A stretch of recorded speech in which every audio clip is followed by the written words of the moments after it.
हे कृष्णा, ओम नमः शिवाय, हर हर महादेव। आप सभी को विजया एकादशी व्रत की हार्दिक शुभकामनाएं। विजया एकादशी हिंदू धर्म में अत्यंत महत्वपूर्ण व्रत माना जाता है। यह व्रत फाल्गुन मास की कृष्ण पक्ष की एकादशी को रखा जाता है। विजया का अर्थ है विजय प्राप्त करने वाली। इस व्रत के पालन से सभी प्रकार की बाधाओं से मुक्ति मिलती है और जीवन में विजय और सफलता प्राप्त होती है। इस व्रत को रखने से व्यक्ति जीवन के सभी क्षेत्रों में विजय प्राप्त करता है। विजया एकादशी व्रत करने से व्यक्ति के सभी पाप नष्ट हो जाते हैं। इस व्रत का पालन करने से मृत्यु के बाद व्यक्ति को मोक्ष की प्राप्ति होती है। यह व्रत मानसिक शांति, सुख और समृद्धि प्रदान करता है। इस दिन भगवान विष्णु की पूजा करने से उनकी विशेष कृपा प्राप्त होती है। इस व्रत को करने के लिए व्रत से एक दिन पहले यानी कि दशमी को सात्विक भोजन करें और ब्रह्मचर्य का पालन करें। एकादशी के दिन प्रातः काल स्नान कर स्वच्छ वस्त्र धारण करें। भगवान विष्णु की पूजा करें, उन्हें तुलसी दल, फल फूल, धूप दीप आदि अर्पित करें। व्रत कथा को सुने या पढ़ें। दिन भर भगवान का स्मरण करें, भजन कीर्तन करें, रात्रि में जागरण करें और अगले दिन द्वादशी तिथि को ब्राह्मण को भोजन करवाकर व्रत का पारण करें। तो आज की वीडियो में आप श्रवण करेंगे फाल्गुन मास की विजया एकादशी व्रत की पौराणिक कथा। युधिष्ठिर ने पूछा, वासुदेव, फाल्गुन के कृष्ण पक्ष में किस नाम की एकादशी होती है? कृपया करके बताइए। तो भगवान श्री कृष्ण बोले, युधिष्ठिर, एक बार नारद जी ने कमल के आसन पर विराजमान होने वाले ब्रह्मा जी से प्रश्न किया, सुरश्रेष्ठ, फाल्गुन के कृष्ण पक्ष में जो विजया नाम की एकादशी होती है, कृपया उसके पुण्य का वर्णन कीजिए। तो ब्रह्मा जी ने कहा, नारद सुनो, मैं एक उत्तम कथा सुनाता हूँ जो पापों का अपहरण करने वाली है। ये व्रत बहुत ही प्राचीन, पवित्र और पाप नाशक है। ये विजया नाम की एकादशी राजाओं को विजय प्रदान करती है, इसमें तनिक भी संदेह नहीं। पूर्व काल की बात है। भगवान श्री रामचंद्र जी 14 वर्षों के लिए वन में गए और वहां पंचवटी में सीता तथा लक्ष्मण के साथ रहने लगे। वहां रहते समय रावण ने चपलतावश विजयात्मा श्री राम की तपस्विनी पत्नी सीता को हर लिया। उस दुख से श्री राम व्याकुल हो गए। उस समय सीता की खोज करते हुए वे वन में घूमने लगे। कुछ दूर जाने पर उन्हें जटायु मिले, जिनकी आयु समाप्त हो चुकी थी। इसके बाद उन्होंने वन के भीतर कबंध नामक राक्षस का वध किया। फिर सुग्रीव के साथ उनकी मित्रता हुई। तत्पश्चात श्री राम के लिए वानरों की सेना एकत्रित हुई। हनुमान जी ने लंका के उद्यान में जाकर सीता जी का दर्शन किया और उन्हें श्री राम की चिन्ह स्वरूप मुद्रिका प्रदान की। ये उन्होंने महान पुरुषार्थ का काम किया था। वहां से लौटकर वे श्री रामचंद्र जी से मिले और लंका का सारा समाचार उनसे निवेदन किया।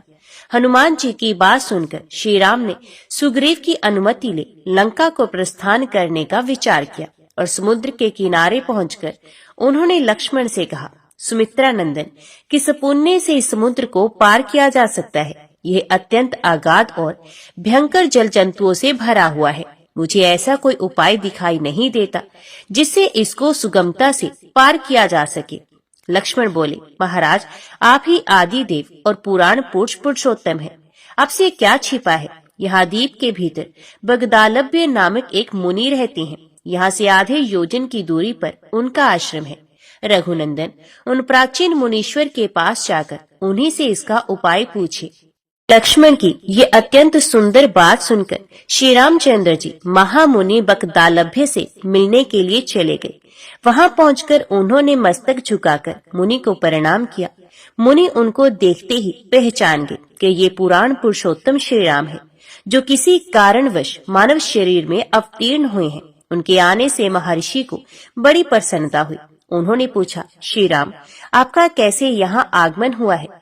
श्री राम बोले, ब्राह्मण, आपकी कृपा से राक्षसों सहित लंका को जीतने के लिए सेना के साथ समुद्र के किनारे आया हूँ। मुने, अब जिस प्रकार समुद्र पार किया जा सके वह उपाय बताइए, मुझ पर कृपा कीजिए।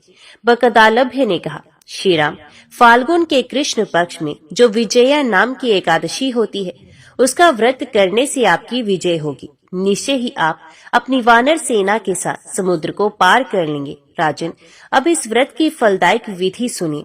दशमी का दिन आने पर एक कलश स्थापित करें। ये सोने, चांदी, तांबे अथवा मिट्टी का भी हो सकता है। उस कलश को जल से भरकर उसमें पल्लव डाल दें। उसके ऊपर भगवान नारायण के स्वर्ण में विग्रह की स्थापना करें। फिर एकादशी के दिन प्रातः काल स्नान करें। कलश को पुनः स्थिरता पूर्वक स्थापित करें।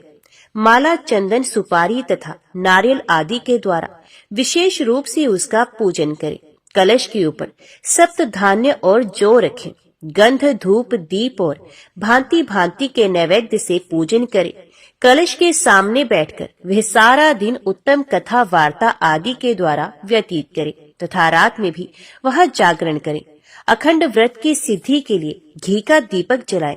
फिर द्वादशी के दिन सूर्य उदय होने पर उस कलश को किसी जलाशय के समीप, नदी, झरने या पोखरे के तट पर ले जाकर स्थापित करें और उसकी विधिवत पूजा करके देव प्रतिमा सहित उस कलश को वेद वेता ब्राह्मण के लिए दान कर दे। महाराज, कलश के साथ ही और भी बड़े बड़े दान देने चाहिए। श्री राम, आप अपने यूथ पत्नियों के साथ इस विधि से प्रयत्न पूर्वक विजया का व्रत कीजिए। इससे आपको विजय प्राप्त होगी। ब्रह्मा जी कहते हैं, नारद, यह सुनकर श्री रामचंद्र जी ने मुनि के कथन अनुसार उस समय विजया एकादशी का व्रत किया। उस व्रत के करने से श्री रामचंद्र जी विजयी हुए। उन्होंने संग्राम में रावण को मारा, लंका पर विजय पाई और सीता जी को प्राप्त किया। बेटा, जो मनुष्य इस विधि से व्रत करते हैं, उन्हें इस लोक में विजय प्राप्त होती है और उनका परलोक भी अक्षय बना रहता है।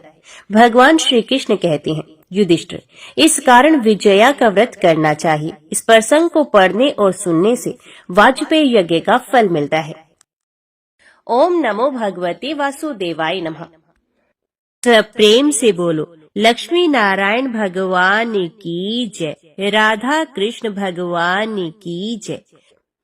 आइए अब बड़े ही प्रेम से मन की कामनाओं को पूरी करने वाली कथा को सुनते हैं। ओम नमो भगवते वासुदेवाय नमः। भक्त लाखा जी जाति के गौड़ ब्राह्मण थे। राजपुताने के एक छोटे से गांव में उनका घर था। लाखा जी विशेष पढ़े तो नहीं थे, परंतु विष्णु सहस्त्रनाम और गीता उनको कंठस्थ थे और भगवान में उनका अटूट विश्वास था। ये खेती का काम करते थे। इनकी स्त्री खेमाबाई बड़ी साध्वी और पतिव्रता थी। घर का सारा काम तो करती, खेती के काम में भी पति की पूरी सहायता करती थी और पति की सेवा किए बिना तो उसका नित्य का व्रत ही पूरा नहीं होता था। वे नित्य प्रातः काल स्नान करके पति के दाहिने चरण के अंगूठे को धोकर पीती। लाखा जी को संकोच होता, वे मना भी करते, परंतु खेमाबाई के आग्रह के सामने उनकी कुछ भी न चलती। उनके 2 संतान थी, एक पुत्र और दूसरी कन्या। पुत्र का नाम था देवा और कन्या का गंगाबाई। पुत्र के विवाह की तो जल्दी नहीं थी, परंतु धर्म भीरु ब्राह्मण को कन्या के विवाह की बड़ी चिंता थी। चेष्टा करते करते समीप के ही एक गांव में योग्य वर मिल गया। वर के पिता संतोषी ब्राह्मण थे। संबंध हो गया और समय पर लाखा जी ने बड़े चाव से अपनी कन्या गंगाबाई का विवाह करके उसे ससुराल भेज दिया। इस समय गंगाबाई की उम्र 12 वर्ष की थी। देवा उम्र में बड़ा था, परंतु उसका विवाह कन्या के विवाह के 2 साल पीछे किया गया। बहू घर में आई। बहू का नाम था लक्ष्मी। वे स्वभाव में साक्षात लक्ष्मी ही थी। इस प्रकार लाखा जी सब तरह से सुखी थे। लाखा जी का नियम था रोज सवेरे गीता जी का एक पूरा पाठ करना और रात को सोने से पहले पहले विष्णु सहस्त्रनाम के 50 पाठ कर लेना। उनके मुख से पाठ होता रहता और हाथों से काम। ये नियम जब वे 10 वर्ष के थे तभी पिता ने दिलाया था, जो जीवन भर अखंड रूप से चला। इसी नियम ने उन भगवत विश्वास रूपी परम निधि प्रदान की। सदा दिन एक से नहीं रहते, ना मालूम प्रारब्ध के किस संयोग से कैसे दिन बदल जाते हैं। लाखा जी के जमाता को सांप काट गया और विधि के विधानवश 25 वर्ष की युवावस्था में भी अपनी 22 वर्ष की पत्नी और माता पिता को छोड़कर चल बसा। जब लाखा जी को ये समाचार मिला तब उन्होंने बड़े धीरज के साथ अपनी स्त्री खेमाबाई और पुत्र तथा पुत्र वधू को अपने पास बुलाकर कहा, देखो, संसार की दृष्टि से हम लोगों के लिए ये बड़े ही दुख की बात हुई है। दुख इस बात का इतना नहीं है कि जवाई मर गए, जीवन मरण सब प्रारब्धधीन है, इन्हें कोई टाल नहीं सकता। दुख तो इस बात का है कि गंगाबाई का जीवन दुख रूप हो गया। यदि हम लोग अपने व्यवहार बर्ताव से गंगाबाई का दुख मिटा सके तो हमारा सारा दुख दूर हो जाए।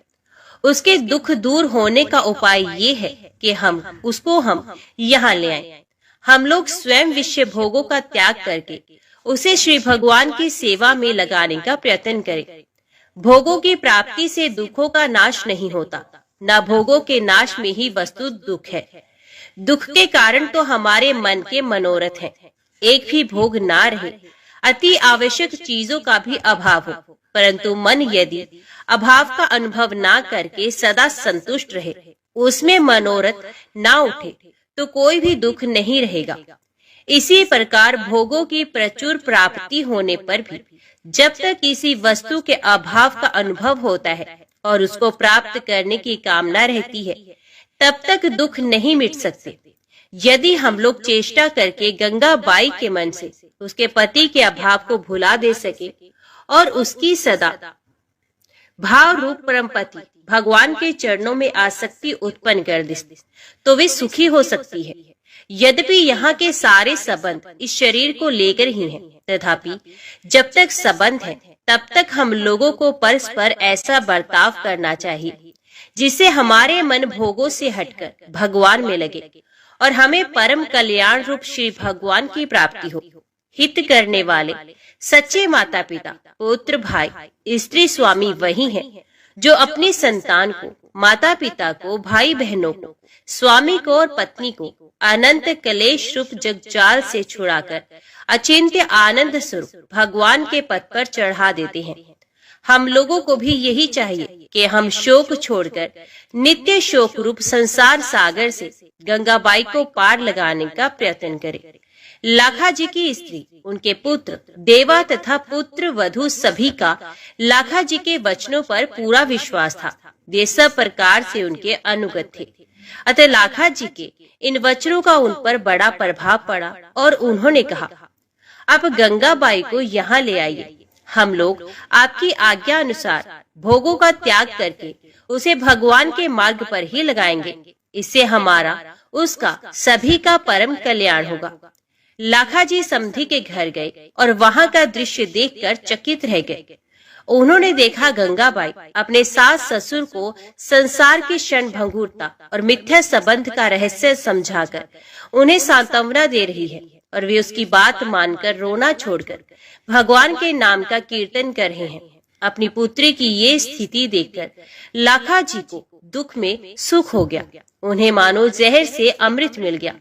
वे समधी से मिले, उन्हें देखकर शोक सागर उमड़ा, परंतु गंगाबाई के उपदेशों की स्मृति आते ही तुरंत शांत हो गया। समधी ने लाखा जी से कहा, लाखा जी, आप धन्य हैं जो आपके घर ऐसी साध्वी कन्या उत्पन्न हुई। आप जानते हैं युवा पुत्र की मृत्यु का शोक कितना भयानक होता है। स्त्री के लिए तो पति का वियोग सर्वथा असहनीय होता है, परंतु धन्य है आपकी पुत्री जिसने विवेक के द्वारा स्वयं तो पति वियोग का दुख सह ही लिया। हम लोगों को भी ऐसा उपदेश दिया कि हमारा दारुण पुत्र शोक दूर हो गया। हम समझ गए जगत के ये सारे संबंध आरोपित हैं। जैसे किसी खेल में अलग अलग समांग धरकर लोग आते हैं और अपना अपना खेल पूरा करके चले जाते हैं, वैसे ही संसार रूपी खेल में हम लोग आते हैं, संबंध जोड़ते हैं और खेल पूरा होते ही चले जाते हैं। यहाँ कोई किसी का पुत्र या पिता नहीं, एकमात्र परमात्मा ही सबके परम पिता है। हम सबको उन्हीं की आराधना करनी चाहिए। आप आ गए हैं, अपनी इस साध्वी कन्या को अपने घर ले जाइए। हम दोनों स्त्री पुरुष पुष्कर रात जाकर भगवत भजन में ही शेष जीवन बिताना चाहते हैं। आपकी पुत्री हमारे साथ जाने का आग्रह करती है, परंतु हमारे मन में भगवान ऐसी ही प्रेरणा करते हैं कि वे आपके ही पास रहे। हाँ, इतना हम जरूर चाहते हैं कि ये अपनी सद्भावना से हमारा सदा कल्याण करती रहे। आप जाइए, हम लोग बड़े ही कृतज्ञ हैं क्योंकि आपकी पुत्री ने ही हमारी आंखें खोली हैं और हमें वैराग्य विवेक का परम धन देकर भगवान की अवचारिणी भक्ति प्रदान की है। लाखा जी समधी के वचन सुनकर अचरज में डूब गए और उन्हें अपना विवेक वैराग्य इनके सामने फीका जान पड़ा। वे जमाता की मृत्यु के शोक को भूल गए और अपनी पुत्री तथा समधी समधन को जैसी स्थिति प्राप्त कराना चाहते थे, उससे भी कहीं अधिक उनकी ऊंची स्थिति देखकर उन्हें बड़ा आनंद हुआ। उन्होंने समधी समधन को हर्ष के साथ पुष्कर राज भेज दिया। उनके निर्वाह के लिए घर में जो कुछ भी था सब बेचकर नकद रुपए उन्हें दे दिए और गंगाबाई को साथ लेकर घर की ओर प्रस्थान किया। गंगाबाई को प्रसन्नचित देख लाखा जी ने पूछा, बेटी, तेरी ऐसी अनोखी हालत देखकर मैं अचरज में डूब रहा हूँ। मैं तरह तरह के विचार करता आया था कि तुझे कैसे समझाकर धीरज बंधाऊंगा, परंतु तेरी स्थिति देखकर तो मैं चकित हो गया। बता बेटी, तुझे ऐसा ज्ञान कहाँ से और कैसे प्राप्त हुआ? गंगाबाई ने कहा, पिताजी, ये सारा आपकी भक्ति तथा भजन का प्रताप है। आप जो रोज पूरी गीता और विष्णु सहस्त्रनाम के 50 पाठ करते हैं, उन्हीं के प्रताप से भगवान ने मुझको विश्वास प्रदान किया और अपनी कृपा के दर्शन कराए। आपकी कृपा से भैया और मैं, हम दोनों ने विष्णु सहस्त्रनाम कंठस्थ कर लिया था। यहाँ आकर मैं जहाँ तक मुझसे बनता निरंतर मन ही मन विष्णु सहस्त्रनाम के पाठ किया करती। आपके जमाता की मृत्यु के 3 दिन पहले भगवान ने मुझको स्वप्न में दर्शन देकर कहा, बेटी, तेरे पति की आयु पूरी हो चुकी है, वे मेरा भक्त है। तेरे साथ कोई पूर्व संबंध का संयोग शेष था, इसी से उसने जन्म लिया था। अब इसे 3 दिन बाद सांप डसेगा। उस समय तू इसे मेरा सहस्त्रनाम और गीता सुनाती रहना। ऐसा करने से इसका कल्याण हो जाएगा और ये मेरे धाम को प्राप्त होगा। मैं तुझे वरदान देता हूँ, तुझे शोक नहीं होगा, तुझे सच्चा वैराग्य और ज्ञान प्राप्त होगा। तेरे उपदेश से तेरे सास ससुर भी कल्याण पथ के पथिक होकर अंत में मुझको प्राप्त करेंगे और तू जीवन भर मेरी भक्ति करती हुई अपने माता पिता तथा भाई भौजाई के सहित मेरे परम धाम को प्राप्त होगी। पिताजी इतना कहकर भगवान अंतर्ध्यान हो गए और मैं जाग पड़ी। मानो उसी समय से मुझे ज्ञान का प्रकाश मिल गया। मैं सारे शोक मोह से छूटकर पति के कल्याण में लगे। मैंने व्रत धारण किया और रातों जागकर पति देवता को गीता और सहस्त्रनाम सुनाती रही। तीसरे दिन पति देव स्नान करके तुलसी जी को जल दे रहे थे। मैं उनके पास खड़ी सहस्त्रनाम का पाठ कर ही रही थी। वे भी श्री भगवान का नाम ले रहे थे। इसी समय अचानक एक कालसर्प ने आकर उनके पैर को डस लिया और देखते ही देखते ब्रह्मांड फटकर उनके प्राण पखेर उड़ गए। अंतिम श्वास में मैंने सुना उनके मुख से हे नारायण नाम निकला और उनके कान में विष्णु सहस्त्रनाम के नामों ने प्रवेश किया। उनकी आंखें खुल गई। मैंने देखा श्री भगवान चतुर्भुज रूप में उनकी आंखों के सामने विराजित हैं। इतने में ही जोर की ध्वनि हुई और उनका कपाल फट गया। पिताजी, पतिदेव की मृत्यु ने मेरे मन में भगवत विश्वास का समुद्र लहरा दिया। अब मैं तो उसी में डूब रही हूँ।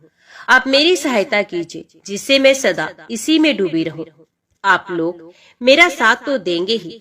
लाखा जी पुण्य में गंगा की पुण्यपूर्ण वाणी सुनकर गदगद हो गए। उनकी आंखों से आनंद के आंसू बह चले। पिता पुत्री घर आए और माता और भाई भौजाई से मिलकर गंगाबाई ने उल्टी उन्हें सांत्वना दी। लाखा जी और खेमाबाई तो उसे दिन से विरक्त होकर समस्त दिन रात भगवत भजन में ही बिताने लगे। घर की सारी संभाल गंगा माई करने लगी। भाई भौजाई प्रत्येक काम उसकी आज्ञा लेकर करते। वे घर की मालकिन थी और थी भाई भौजाई को प्रामर्थ पथ में राह दिखाकर विघ्नों से बचाकर ले जाने वाली चतुर पथ प्रदर्शिका। भाई देवाजी और भाभी लक्ष्मी दोनों गंगाबाई की आज्ञा के अनुसार माता पिता की सेवा करते, गंगाबाई की सेवा करते और सब समय भगवान का स्मरण करते हुए भगवत सेवा के भाव से ही घर का सारा काम करते। उन्होंने भोगों का त्याग कर दिया था और वे पूर्ण रूप से सादा सीधा संयम पूर्ण जीवन बिताते थे। उनका घर संतों का पावन आश्रम बन गया था। देवी संपदा के गुण सब में स्वाभाविक सिद्ध हो जाते हैं। घर में दोनों समय भगवान बालकृष्ण की पूजा होती थी और उन्हें भोग लगाकर सब लोग प्रसाद पाते थे। इस प्रकार सबका जीवन पवित्र हो गया। लगभग 25 वर्ष बाद लाखा जी और खेमाबाई ने एक ही दिन श्री भगवान का नाम जपते हुए भगवान की मूर्ति के सामने ही शरीर त्याग दिया। देवा जी ने उनका शास्त्रोक्त रीति से अंत्येष्टि संस्कार तथा श्राद्ध किया। पुत्र वधु और कन्या ने उनके लिए 3000 विष्णु सहस्रनाम के पाठ किए। माता पिता की मृत्यु के बाद बहन भाई भौजाई तीनों भगवान के भजन में लगे। भाई भौजाई के विशेष अनुरोध करने पर एक दिन गंगाबाई ने भगवान से प्रकट होकर दर्शन देने की प्रार्थना की। भगवान ने प्रार्थना सुनी और प्रत्यक्ष प्रकट होकर तीनों भक्तों को अपने दिव्य रूप के दर्शन कराए। वे तीनों भगवान के प्रत्यक्ष दर्शन पाकर कृतार्थ हो गए और भगवत सेवा में ही अपना शेष जीवन व्यतीत करने लगे और अंत में भगवान के परम धाम को चले गए। तो बोलो लक्ष्मी नारायण भगवान की जय, राधा कृष्ण भगवान की जय। श्री तिरुपति बालाजी के रूप की कथा को सुनने से अनंत फल और माँ लक्ष्मी की कृपा मिलती है। तो आइए भगवान श्री तिरुपति बालाजी की कथा को बड़ी ही श्रद्धा से और प्रसन्नचित्त मन से सुनते हैं।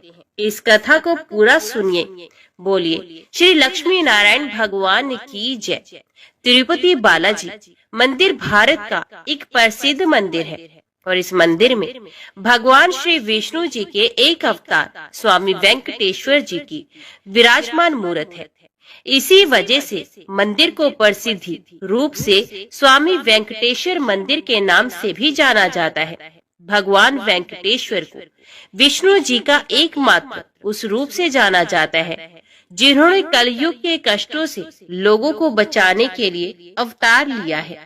एक बार समस्त देवताओं ने मिलकर एक यज्ञ करने का निश्चय किया। यज्ञ की तैयारी पूर्ण हो गई। तभी वेद ने एक प्रश्न किया तो एक व्यवहारिक समस्या आ खड़ी हुई। ऋषि मुनियों द्वारा किए जाने वाले यज्ञ की हवि तो देवगण ग्रहण करते थे, लेकिन देवों द्वारा किए गए यज्ञ की पहली आहुति किसको होगी, यानी सर्वश्रेष्ठ देव का निर्धारण जरूरी था, जो फिर अन्य सभी देवों को यज्ञ भाग प्रदान करे। ब्रह्मा विष्णु महेश परमात्मा थे। इनमें से श्रेष्ठ कौन है, इसका निर्णय आखिर हो तो कैसे हो। भृगु जी ने इसका दायित्व संभाला। वे देवों की परीक्षा लेने चले। ऋषियों से विदा लेकर वे सर्वप्रथम अपने पिता ब्रह्मदेव के पास पहुँचे। ब्रह्मा जी की परीक्षा लेने के लिए भृगु ने उन्हें प्रणाम नहीं किया। इससे ब्रह्मा जी अत्यंत कुपित हुए और उन्हें शिष्टता सिखाने का प्रयत्न किया। भृगु को गर्व था कि वे तो परीक्षित हैं, परीक्षा लेने आए हैं। पिता पुत्र का आज क्या रिश्ता। भृगु ने ब्रह्मदेव से अशिष्ट कर दी। ब्रह्मा जी का क्रोध और बढ़ गया और अपने कमंडल लेकर पुत्र को मारने भागे। भृगु मुनि किसी तरह वहां से जान बचाकर भाग चले आए। इसके बाद वे भगवान शिव के लोक कैलाश गए। भृगु ने फिर से दृष्टता की, बिना कोई सूचना का शिष्टाचार दिखाए या शिवगणों से आज्ञा लिए सीधे वे वहां पहुंच गए जहां शिव जी माता पार्वती के साथ विश्राम कर रहे थे। आए तो आए, साथ ही अशिष्ट का आचरण भी किया। शिव जी शांत रहे पर भृगु न समझे। शिव जी को क्रोध आया तो उन्होंने अपना त्रिशूल उठाया। भृगु वहां से भी भागे।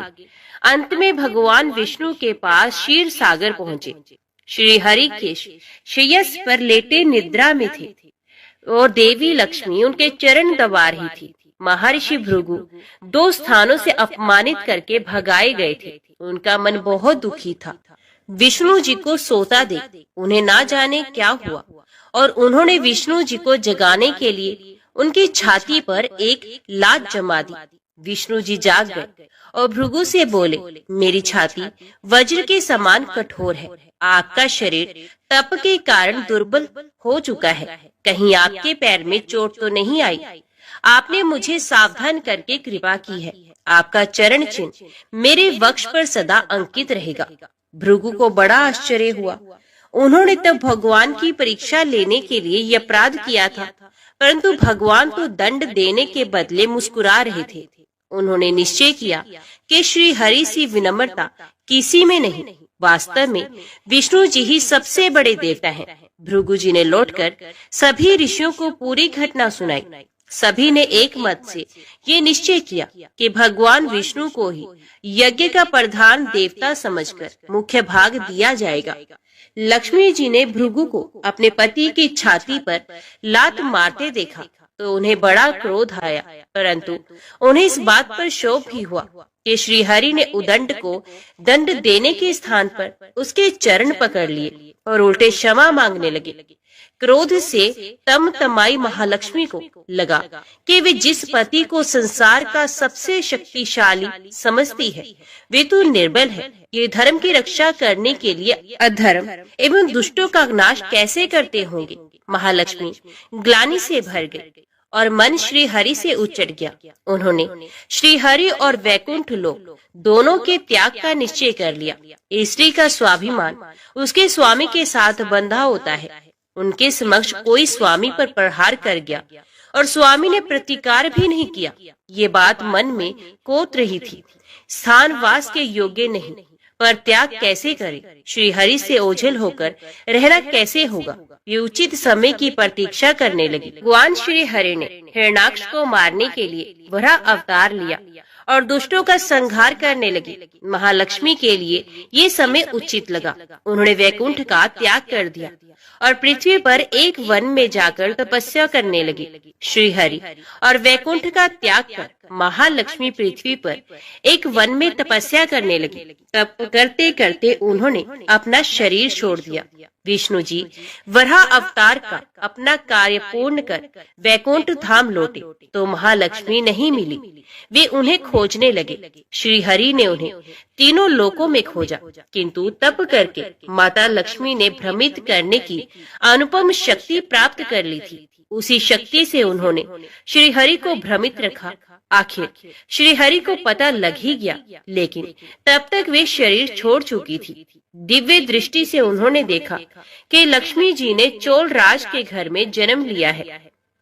श्री हरि ने सोचा कि उनकी पत्नी ने उनका त्याग सामर्थ्यहीन समझने के भ्रम में किया, इसलिए वे उन्हें प्राप्त करने के लिए अलौकिक शक्तियों का प्रयोग नहीं करेंगे।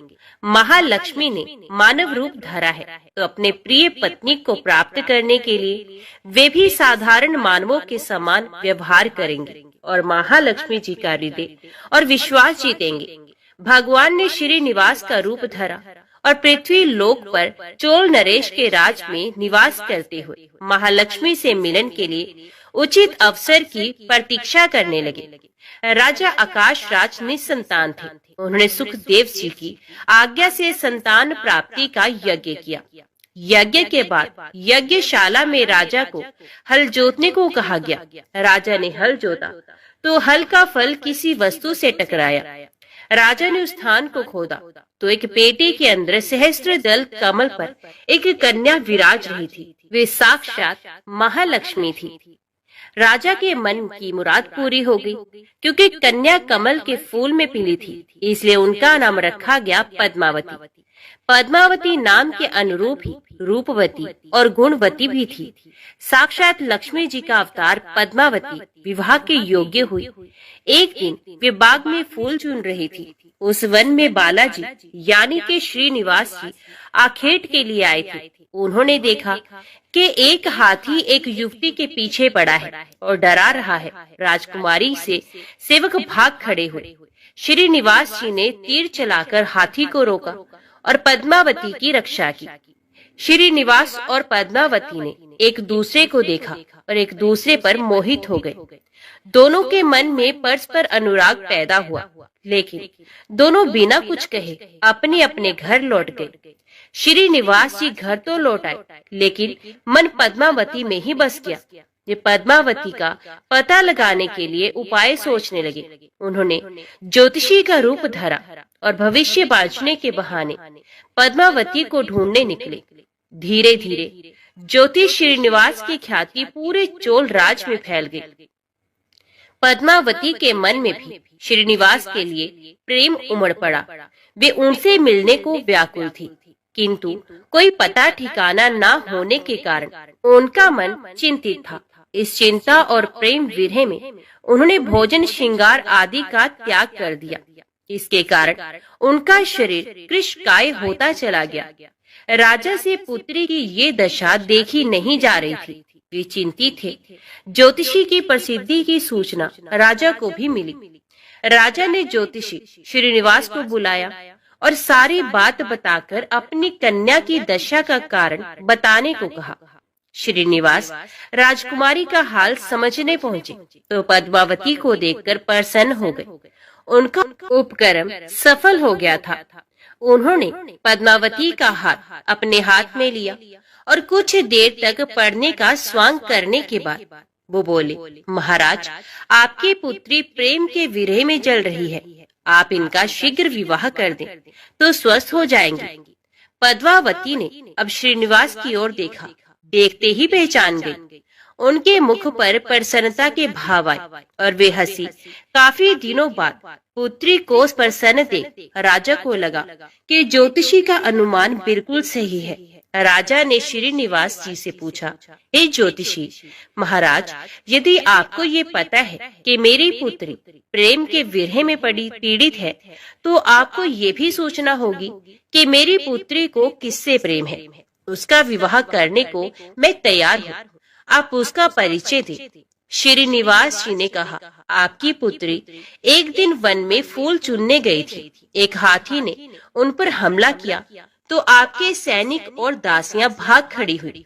राजकुमारी के प्राण एक धनुर्धर ने बचाए थे। राजा ने कहा, हाँ, मेरे सैनिकों ने बताया था कि एक दिन ऐसी घटना हुई थी। एक वीर पुरुष ने उसके प्राण बचाए थे, लेकिन मेरी पुत्री के प्रेम से उस घटना का क्या तात्पर्य। श्रीनिवास जी ने कहा, आपकी पुत्री को अपनी जान बचाने वाले उसी युवक से प्रेम है। राजा के पूछने पर श्रीनिवास ने कहा, वे कोई साधारण युवक नहीं है, बल्कि शंख चक्रधारी स्वयं भगवान विष्णु है। इस समय वैकुंठ को छोड़कर मानव रूप में श्रीनिवास के नाम से पृथ्वी पर वास कर रहे हैं। आप अपनी पुत्री का विवाह उनसे करें। मैं इसकी सारी व्यवस्था करा दूंगा। ये बात सुनकर राजा प्रसन्न हो गए। उन्होंने सोचा कि स्वयं भगवान विष्णु उनके जमाई बनेंगे। श्रीनिवास और पद्मावती जी का विवाह तय हो गया। श्रीनिवास रूप में श्री हरि ने सुखदेव के माध्यम से समस्त देवी देवताओं को अपने विवाह की सूचना भिजवा दी। सुखदेव की सूचना से सभी देवी देवता अत्यंत प्रसन्न हुए।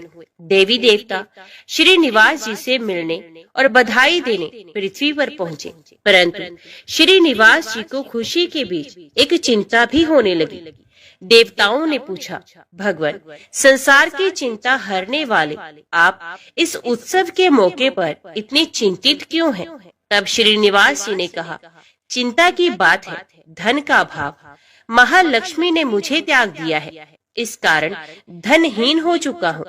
स्वयं महालक्ष्मी ने तब से शरीर त्याग मानव रूप लिया और पिछली स्मृतियों को गुप्त कर लिया है। इसी कारण उन्हें ये सूचना नहीं कि वे महालक्ष्मी का ही स्वरूप हैं।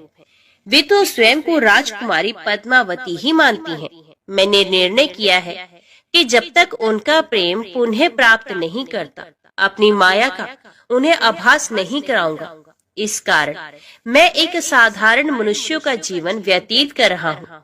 राजा की पुत्री से शादी करने और घर बसाने के लिए धन, वैभव और ऐश्वर्य की जरूरत है। वह मैं कहाँ से लाऊं?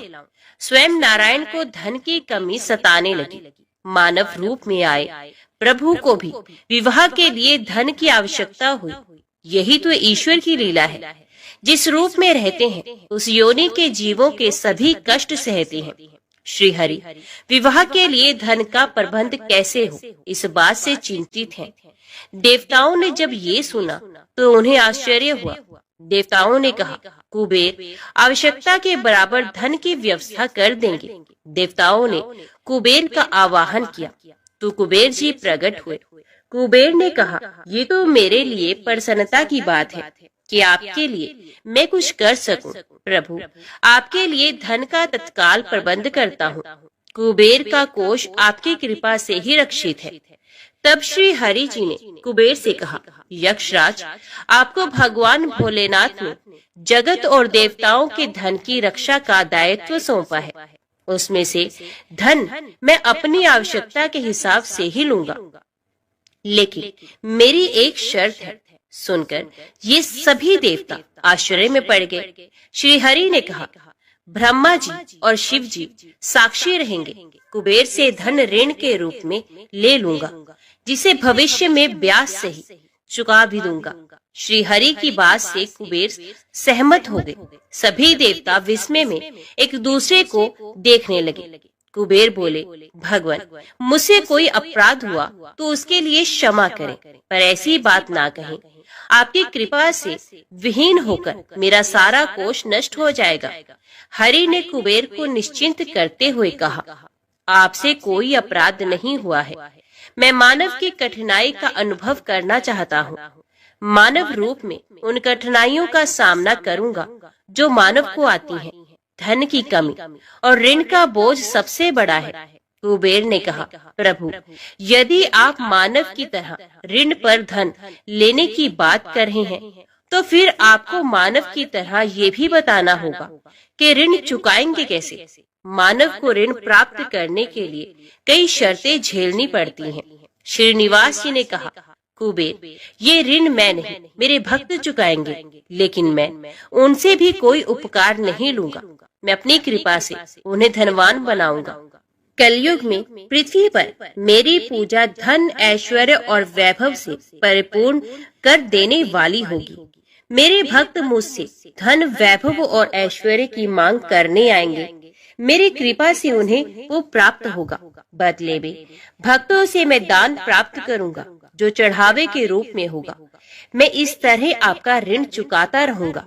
कुबेर जी ने कहा, भगवान, कलयुग में मानव जाति धन के विषय में बहुत विश्वास के योग नहीं रहेगी। उन पर आवश्यकता से अधिक विश्वास करना क्या उचित होगा? तब श्रीनिवास जी बोले, शरीर त्यागने के बाद तिरुपति के तिरुमला पर्वत पर बालाजी के नाम से लोग मेरी पूजा करेंगे। मेरे भक्तों की अटूट श्रद्धा होगी।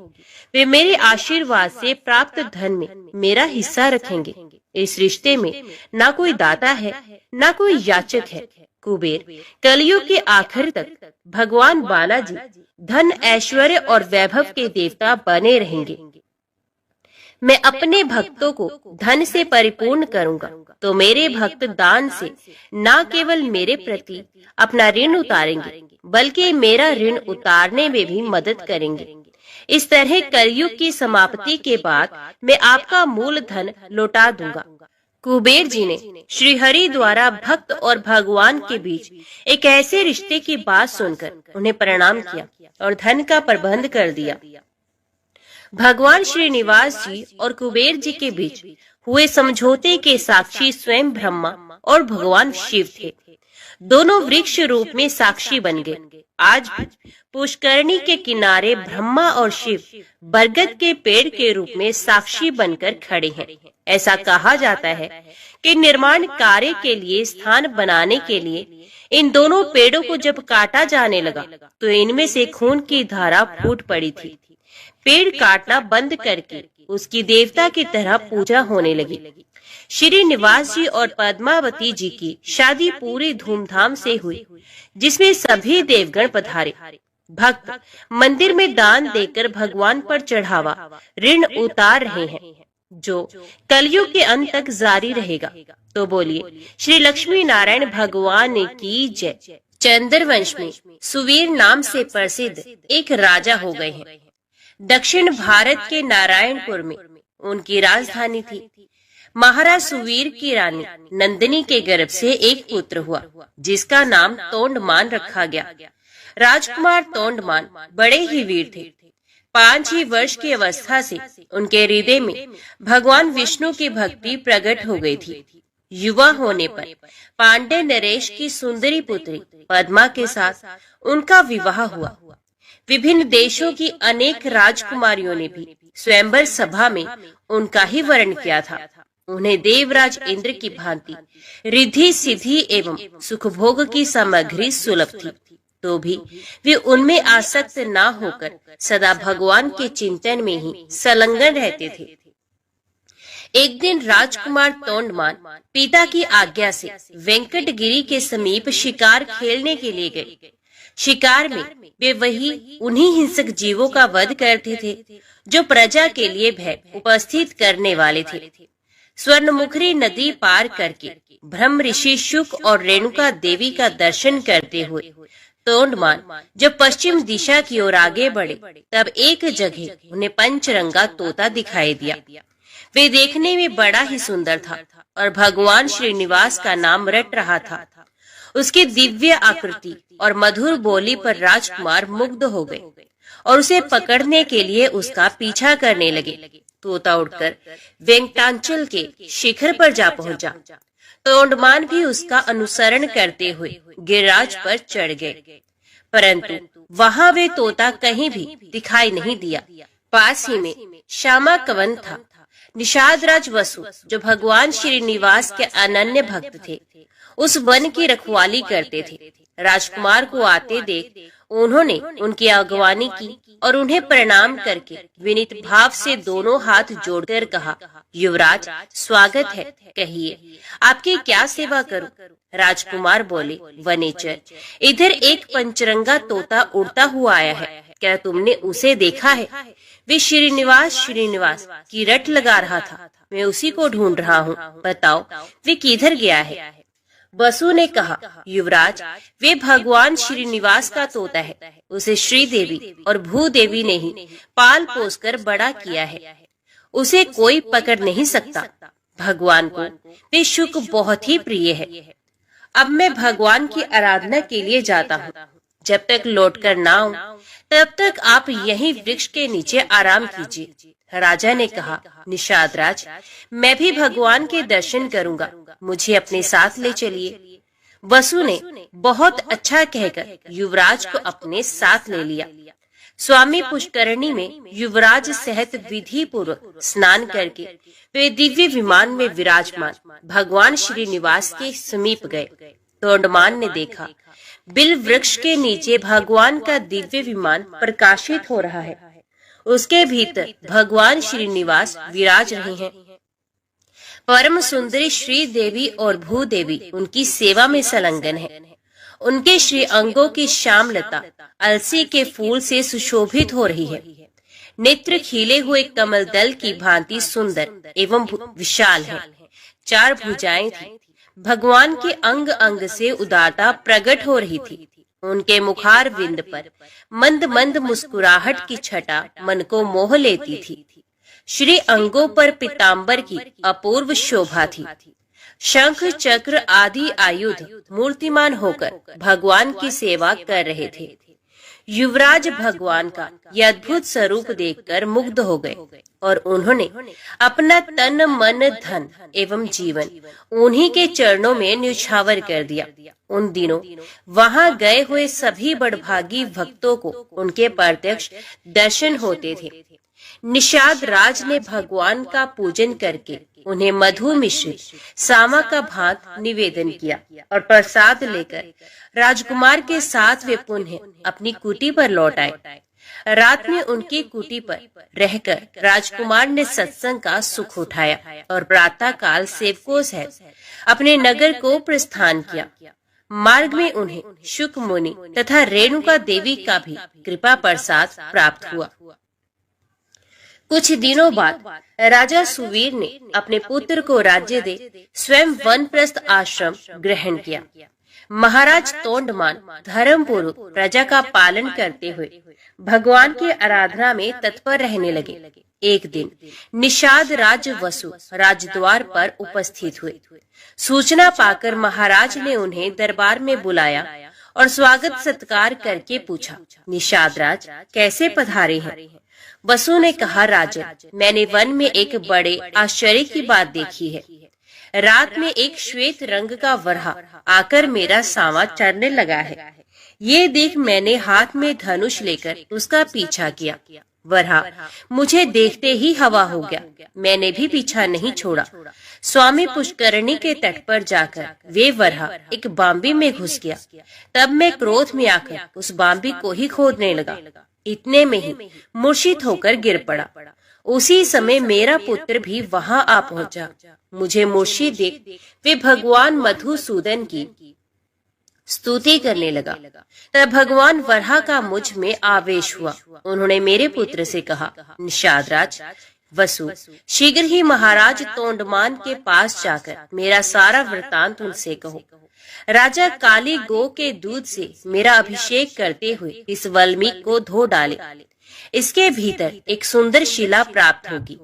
उसे लेकर शिल्पी द्वारा मेरी वराह मूर्ति का निर्माण कराए, जिससे मैं भूमि देवी को अपने बाएं अंक में लेकर खड़ा रहूं। मूर्ति तैयार हो जाने पर बड़े बड़े मुनीश्वरों और वेखानस महात्माओं द्वारा उसकी स्थापना कराकर स्वयं तोंडमान भी उसकी पूजा करे। यो कहकर भगवान वराह ने मुझे छोड़ दिया। तब मैं पूर्वत स्वस्थ हो गया। देवाधिदेव भगवान वराह आपसे क्या कराना चाहते हैं, ये बताने के लिए ही मैं आपकी सेवा में उपस्थित हुआ हूँ। राजा ने भगवान की इस आज्ञा को बड़ी प्रसन्नता के साथ शिरोधार्य किया। ग्वालों को आज्ञा दे दी, मेरे यहाँ जितनी भी काली और कपिला गोए हैं उन सबको वेंकटाचल पर ले चलो।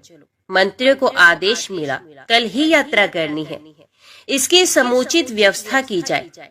तदंतर तोंडमान अंतपुर में गए और सभी रानियों से वराह भगवान का वे आदेश सुनाकर रात में वहीं सो गए। सपने में भगवान श्रीनिवास ने उन्हें बिल का मार्ग दिखलाया और राजद्वार से लेकर बिल के समीप तक पल्लव बिछवा दिए। सवेरे उठने पर राजा ने अपना स्वप्न लोगों पर प्रकट किया और द्वार पर बिछे हुए पल्लव वहां प्रत्यक्ष दिखाई दिए। महाराज ने शुभ मुहूर्त में यात्रा की और बिल के समीप पहुंचकर वहां एक सुंदर नगर बसाया।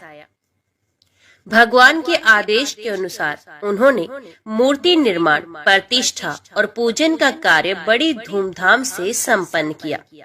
वे प्रतिदिन बिल के मार्ग से आकर भगवान को प्रणाम करते और लौट जाते थे।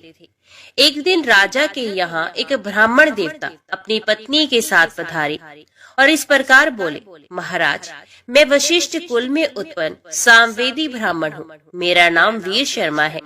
हम दोनों दंपति घर से तीर्थ यात्रा के लिए निकले हैं, परंतु गर्भवती होने के कारण मेरी पत्नी से चला नहीं जाता। अतः आप इसे अंतपुर में रखकर तब तक इसकी रक्षा करें जब तक मैं तीर्थ यात्रा से वापस लौट न आऊं। राजा ने तथास्तु कहकर उसकी रक्षा का भार ले लिया। ब्राह्मण देवता निश्चिंत होकर चले गए। महाराज ने सेवकों को आज्ञा देकर ब्राह्मणी के लिए अंतपुर में एक एकांत गृह की व्यवस्था करवा दी और एक बार 6 महीने के लिए अन्न दिलवा दिया। ब्राह्मणी पतिव्रता और लज्जावती थी। वे किसी भी परपुर से बात नहीं करती थी। 6 महीने तक वे उस अन्न से निर्वाह करती रही। दैवश राजा को ब्राह्मणी की याद ना रही। 6 महीने के बाद अन्न का अभाव हो गया तो ब्राह्मणी ने स्वयं मुंह खोलकर मांगा नहीं।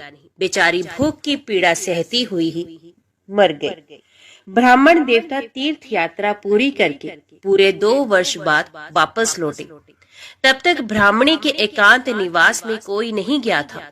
ब्राह्मण ने महाराज के दरबार में उपस्थित हो गंगा जल से भरी हुई एक शीशी भेंट की और अपनी पत्नी का कुशल समाचार पूछा।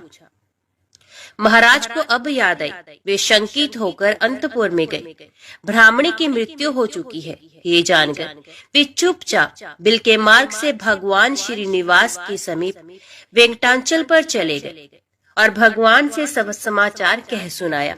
भक्त वत्सल प्रभु ने देखा राजा तोंडमान भ्रमशाप से भयभीत है। तब उन्हें सांत्वना देते हुए उनसे कहने लगे, राजन, यहाँ से पूर्व भाग में जो अस्थि सरोवर है उसी में द्वादशी तिथि को आकर ब्राह्मणी के शव को स्नान कराओ, वे जीवित हो जाएगी। भगवान श्रीनिवास का ये वचन सुनकर राजा अपने नगर में आए। फिर अपनी रानियों तथा ब्राह्मणियों के शव को भी अलग अलग डोलियों में बिठाकर भगवान का दर्शन करने के ब्यास से चले। अस्थि सरोवर में पहुंचकर उन्होंने रानियों को स्नान करने की आज्ञा दी। रानियों ने स्वयं स्नान करते समय ब्राह्मणी के शव को भी उस सरोवर के जल में डाल दिया। भगवान की कृपा से वे जी उठी, उसके सभी अंग पूर्ववत हो गए। तत्पश्चात ब्राह्मणी रानियों के साथ सरोवर से बाहर आई और तीर्थ यात्रा से लौटे हुए अपने पूज्य पति से प्रसन्नता पूर्वक मिली।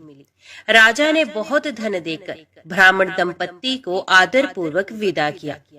ब्राह्मण ने अपनी स्त्री का समाचार और भगवान वेंकटेश्वर का अद्भुत प्रभाव सुना। वे राजा को आशीर्वाद देकर प्रसन्नता पूर्वक अपने देश को लौट गए। एक दिन महाराज ने एक भगवत भक्त कुम्हार दंपत्ति के परम धाम आगमन की अद्भुत घटना अपनी आंखों से देखी। फिर तो उनका मन इस संसार के सुख भोग से सर्वथा विरक्त हो गया। उन्होंने अपने पुत्र श्रीनिवास को राज्य देकर स्वयं वेंकटाचल पर बड़ी भारी तपस्या की। भगवान ने प्रत्यक्ष दर्शन दिया और कहा, राजन वर मांगो। राजा ने भगवान के नित्य धाम में रहकर उनकी सेवा का सौभाग्य मांगा। भगवान ने एवं वस्तु कहकर भक्त को अनुग्रहित किया। राजा ने प्रभु के चरणों में साष्टांग प्रणाम करके इस नश्वर देह को त्याग दिया और विष्णु सारूप्य प्राप्त करके दिव्य विमान पर जा बैठे। उस समय देवता और गंधर्व आकाश से फूलों की वृष्टि करते हुए उनके सौभाग्य की भूरी भूरी प्रशंसा करने लगे। इस प्रकार राजा तोंडमान ने अपनी अनन्य भक्ति के प्रभाव से भक्त वत्सल श्री हरि का जरा मृत्यु रहित पुनरावृत्ति शून्य वैकुंठ धाम प्राप्त किया। तो बोलो लक्ष्मी नारायण भगवान की जय।